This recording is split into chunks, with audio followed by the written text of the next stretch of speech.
সকালে সমস্ত কাজ মিটে গেল, আর যেন শান্তি পেলাম। আজকে সকাল থেকে কোনো কিছু ভিডিও আপলোড করতে পারিনি।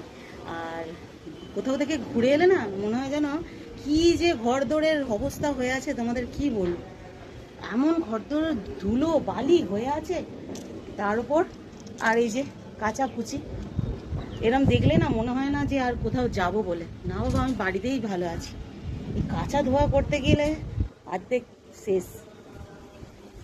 আর কদিন ধরে এমন মেঘ মেঘ করছে, আর তারপরে কালকে থেকে খালি ঝোড়ো হাওয়া, যেন ঝড় উঠলে হয় সেরকম হাওয়া দিচ্ছে, বুঝতে পারলে।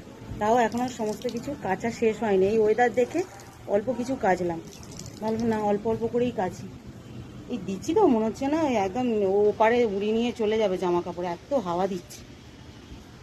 হাওয়া না ঝড় তুমি বলেও বোঝানো যাবে না। তো চলো, এখন এইসব কাজগুলো মিটলো, এবারে রান্না বান্না। কর্তামশাই বাজার অনেকক্ষণ করে নিয়ে এসে রেখে দিয়ে গেছে, বলেই গেছে আজকে বেশি কিছু রান্না করবে না, যেহেতু কাচাকুচি করবে। একটা তরকারি একটু ওই শাক ভাজা করলে আর মিটিয়ে নেবে। কিন্তু আমার এখনও তো কাজই মেটেনি। বলবে আজকে রান্না কম করতে বলেছি, তাও তোমার টাইমে রান্না হলো না। এইসব এসে আরম্ভ হবে। তো চলো, এখানে উপরের কাজ মিটে গেছে, এদিকে পুজোও হয়ে গেছে, এবারে নিচেই যাই।